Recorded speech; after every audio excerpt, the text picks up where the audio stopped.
నమస్తే, welcome to Bharati TV. నేను బాపయ్య. ఏంటిది రోజా, అంబటే అనుకుంటే నువ్వు కూడానా అని చెప్పేసి వైఎస్ జగన్మోహన్ రెడ్డి ఆ పార్టీ నేత రోజాని కాస్త విసుక్కుంటున్నట్టుగా, కాస్త మందలిస్తున్నట్టుగా నేను ఒక టైటిల్ పెట్టాను. ఎందుకు ఇలాంటి టైటిల్ పెట్టాను అని మీకు తెలియాలంటే వీడియో ఎక్కడా స్కిప్ చేయకుండా ఎండ్ వరకు చూడండి. పూర్తి డీటెయిల్స్ మీకు తెలుస్తాయి. అయితే వైఎస్ఆర్ కాంగ్రెస్ పార్టీలో ఒక ఆచారం ఉంది. ఆ ఆచారం ఏంటి అంటే రెగ్యులర్ రాజకీయాలకి భిన్నంగా ఉంటుంది వైసీపీ రాజకీయం. అదేంటంటే ఎదుటి పార్టీ వాళ్ళని ఎంత తిడితే ఆ పార్టీలో ఆ నేతలకి అంత ఇంపార్టెన్స్ ఉంటుంది. సో కాబట్టి వైఎస్ఆర్ కాంగ్రెస్ పార్టీలో ఒక రోజాకి, ఒక అంబటికి, ఒక పేర్ని నానికి, ఒక కొడాలి నానికి, ఒక అనిల్ కుమార్ యాదవ్కి, ఒక కాకాణి గోవర్ధన్ రెడ్డికి, ఒక జోగి రమేష్కి, ఇలాంటి వాళ్ళకి ఎక్కువ ఇంపార్టెన్స్ ఉంటుంది. మంత్రి పదవులు కూడా వాళ్ళంతా కూడా ఎదుటి పార్టీ వాళ్ళని అంటే చంద్రబాబునో లేకపోతే పవన్ కళ్యాణ్నో లేకపోతే లోకేష్నో తిట్టడం వల్లే వాళ్ళకి దక్కాయి అని చెప్పడంలో కూడా ఎటువంటి సందేహం లేదు. ఆ కోవలోకే వస్తారు రోజా. ఇక రోజా ఎలాంటి మాటలు మాట్లాడతారంటే ఆవిడ మాట్లాడే మాటలు మగవాళ్ళు కూడా విని తలదించుకోవాల్సినటువంటి బూతులు ఆవిడ ప్రెస్ మీట్లో ఉంటాయి. ఇక ఆడవాళ్ళకైతే చెవుల్లో నుంచి రక్తం కూడా వస్తుంది. సంస్కారవంతంగా ఉండేవాళ్ళు ఎవరు కూడా ఆవిడ ప్రెస్ మీట్లని చూసే పరిస్థితి అయితే ఉండదు.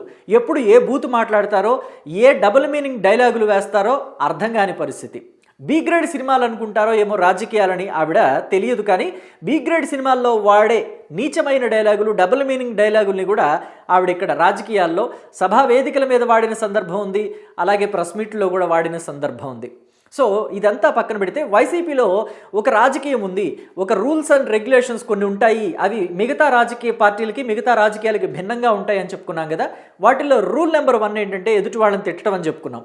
రూల్ నెంబర్ 2 ఏంటంటే ఎదుటి పార్టీ వాళ్ళు ఎంత మంచి పనన్నా చేయనివ్వండి, అసలు రాష్ట్రానికి ఒక బంగారు కొండనే తెచ్చి ప్రజలందరికీ కూడా ఆ బంగారాన్ని పంచినా సరే అది దొంగ బంగారం అని చెప్పేసి వీళ్ళు అనాలి. అంతే తప్ప ఎస్ మంచి పని చేశారు అని మాత్రం పొగడకూడదు. అది రూల్ నెంబర్ 2 అనమాట. ఇప్పుడు వైఎస్ఆర్ కాంగ్రెస్ పార్టీలో అంబటి రాంబాబు, రోజా ఆ రూల్ నెంబర్ 2ని అతిక్రమించారు.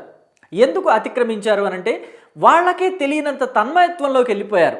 తిరుమలకు వెళ్ళినప్పుడు వాళ్ళకే తెలియనటువంటి ఆధ్యాత్మిక లోకంలోకి వెళ్ళిపోయి భగవంతుడే వాళ్ళ చేత తెలుగుదేశం పార్టీని, కూటమి సర్కారుని, అలాగే టీటీడీని పొగిడేలాగా చేశారు. సో దానివల్ల ఇప్పుడు వాళ్ళు చిక్కులు ఎదుర్కొంటున్నారు. మొన్న అంబటి రాంబాబు, ఇవాళ రోజా. సో విషయంలోకి వెళితే ఏం జరిగింది అని అంటే కనుక ఆ మధ్య అంబటి రాంబాబు దగ్గర నుంచి చెప్పుకుందాం. సీనియర్ కదా, ఎలా అయినా రాజకీయాల్లో రోజా కంటే ముందు వచ్చారు. సో అంబటి రాంబాబు మధ్య తిరుపతి వెళ్ళారు ఫ్యామిలీ సమేతంగా. వెళ్ళినప్పుడు ఆయన దర్శనం చేసుకున్న తర్వాత తరిగొండ వెంగమాంబ అన్నసత్రం దగ్గరికి వెళ్ళి భోజనం చేయడానికి వెళ్ళారు. అయితే భోజనం చేసిన ఆయన నేరుగా భోజనం చేసి ఇంటికి వెళ్ళిపోకుండా అక్కడంతా వీడియో తీసుకుని ఆయన యూట్యూబ్ ఛానల్లో పెట్టుకుందాం అనుకున్నారో ఏమో పాపం, వీడియో తీసుకుని అంతా కూడా బాగుంది, ఫుడ్ టేస్టీగా ఉంది, ఫుడ్ బాగుండటం టేస్టీగా ఉండటమే కాదు, అక్కడ అన్నదాన సత్రం మొత్తం కూడా టీటీడీ మెయింటైన్ చేస్తున్న తరిగొండ వెంగమాంబ అన్న సత్రం అంతా కూడా నీట్గా హైజీనిక్గా ఉంది. అసలు రోజు ఇన్ని వేల మంది వస్తారు భక్తులు, వాళ్ళందరికీ కూడా ఇంత రుచికరమైన భోజనం, ఇంత హైజీనిక్ భోజనం, ఇంత క్వాలిటీ భోజనం ఇంత క్వాంటిటీలో ఎలా చేయగలుగుతున్నారో ఏంటో అనేది నాకు నిజంగా చాలా ఆశ్చర్యాన్ని కలిగించింది. నేను నిజంగా అసలు ఇది నమ్మలేకపోతున్నాను, నిజంగా ఇది చాలా బాగుంది అని చెప్పేసి ఆయన పొగడ్తల వర్షం కురిపించేశారు. ఇప్పుడు నేను చెప్పిన మాటలన్నీ కూడా నాకు తెలిసి ఏమైనా కొంచెం అంటే పోలికల్లో తప్పు ఏమైనా లేకపోతే పొరపాటు ఏమైనా ఉండుంటుందే కానీ యాజ్ ఇట్ ఈజ్ ఇంతే అన్నారు. తిరుమలని ఈ స్థాయిలో పొగిడేశారు. సో అది వైఎస్ఆర్ కాంగ్రెస్ పార్టీ వాళ్ళకి నచ్చలేదు. ఎందుకని నచ్చలేదంటే అంబటి రాంబాబు తిరుపతి దేవస్థానంలోని తరిగొండ వెంగమాంబ అన్నసత్రం మెయింటెనెన్స్ని పొగిడారనుకోండి, అది ఎక్కడికి వెళుతుంది? టీటీడీకి సంక్రమిస్తుంది. ఆ పొగడ్తలన్నీ కూడా టీటీడీ ఎవరి ఆధీనంలో ఉంది? ఇప్పుడు ప్రస్తుతం కూటమి సర్కార్ ఆధీనంలో ఉంది. కాబట్టి టీటీడీని పొగిడితే ఫస్ట్ బీఆర్ నాయుడిని పొగిడినట్టు, ఆ తర్వాత చంద్రబాబు నాయుడిని, లోకేష్ని, పవన్ కళ్యాణ్ని పొగిడినట్టు, బీజేపీ వాళ్ళని పొగిడినట్టు. అంటే మన ప్రత్యర్థి పార్టీలను నువ్వు పొగుడుతావా అని చెప్పేసి అంబటి రాంబాబుకి ఫోన్లోనే క్లాస్ పీకారట జగన్మోహన్ రెడ్డి. ఇది ఇంటర్నల్ సమాచారం, బయటకు ఆయన చెప్పలేదులేండి. ఆ తరువాత 2 రోజులకి ప్రెస్ మీట్ పెట్టి అంబటి రాంబాబు రామ నేను అసలు అలాగ పొగడలేదు, నేను అసలు అలా అనలేదు, దేవుడిది ఎవరైనా అంతే మాట్లాడతాం అని చెప్పేసి నాలుక మడతేశారు. సో అంటే అక్కడి నుంచి ఏ స్థాయిలో క్లాస్ పడిందో ఏమో, వైఎస్ఆర్ కాంగ్రెస్ పార్టీని భ్రష్టు పట్టిస్తున్నావు నువ్వు అని చెప్పి తిట్టారో ఏమో, వైఎస్ఆర్ కాంగ్రెస్ పార్టీ పరువు తీస్తున్నావు నువ్వు అని చెప్పి తిట్టారో ఏమో, అంబటి రాంబాబు నాలిక మడతేశారు. ఇక తాజాగా రోజా వ్యవహారానికి వచ్చే ముందు మొన్న జరిగిన ఏదైతే వైకుంఠ ఏకాదశి ద్వార దర్శనం ఉత్తర ద్వార దర్శన పర్వదినం ఉందో దానికి సంబంధించి తిరుమలని నిజంగా అంగరంగ వైభవంగా తీర్చిదిద్దారు. దేవదేవుణ్ణి దర్శించుకోవడానికి ప్రపంచం నలుమూలల నుంచి కూడా భక్తులు, సెలబ్రిటీలు, అన్ని రకాల వాళ్ళు వస్తారు. కాబట్టి అసలు తిరుమలని కన్నుల పండుగగా తీర్చిదిద్దారనమాట. ఎక్కడ చూసినా అలంకారాలు, పూలు, లైట్లు, అసలు ఒకటి కాదు, పరిమళ భరితంగా మారిపోయింది తిరుమల మొత్తం.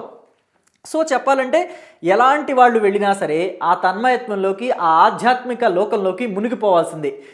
ఈ అలంకరణలు, ఈ లైటింగ్, ఈ సువాసన భరితం, ఈ పరిమళ భరితం, ఈ ఆధ్యాత్మిక లోకంలోకి వెళ్ళిన తర్వాత చెడు మాటలు మాట్లాడదామన్నా రావు అని అంటారు కదా, అలా రోజాకి కూడా ఆ ట్రాన్స్లోకి వెళ్ళిపోయింది. రోజా పాపం దెమ్మ తిరిగింది, ఏం తెలియలేదు, ఆధ్యాత్మిక లోకంలో ఏం మాట్లాడుతుందో అర్థం కాలేదో ఏమో, తిరుమలని పొగిడేసింది.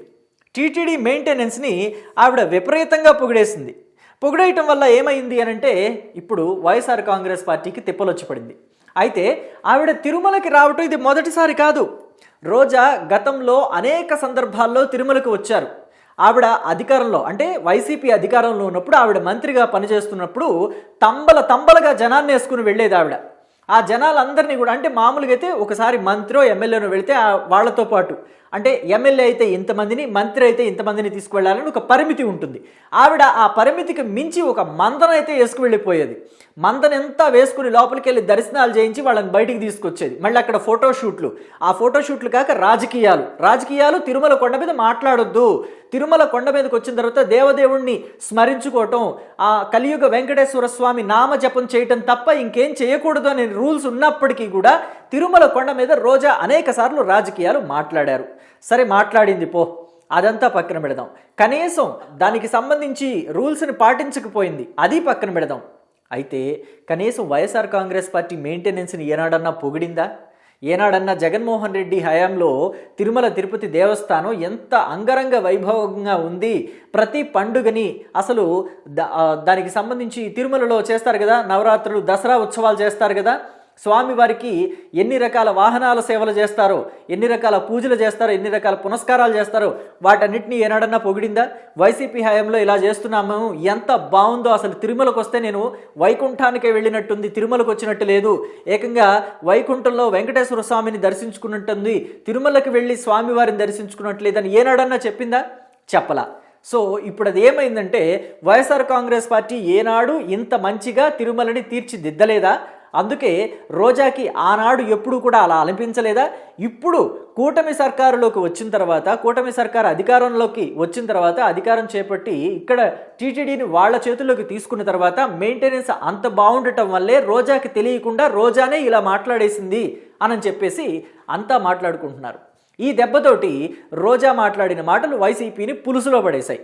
సో దీని మూలంగానే ఇప్పుడు జగన్మోహన్ రెడ్డి రోజాని అంబటే అనుకుంటే నువ్వు కూడా ముంచేటట్టున్నావు కదా రోజా, ఏంటిది అని చెప్పేసి తిడుతున్నట్టుగా, మందలిస్తున్నట్టుగా నేను టైటిల్ పెట్టాను.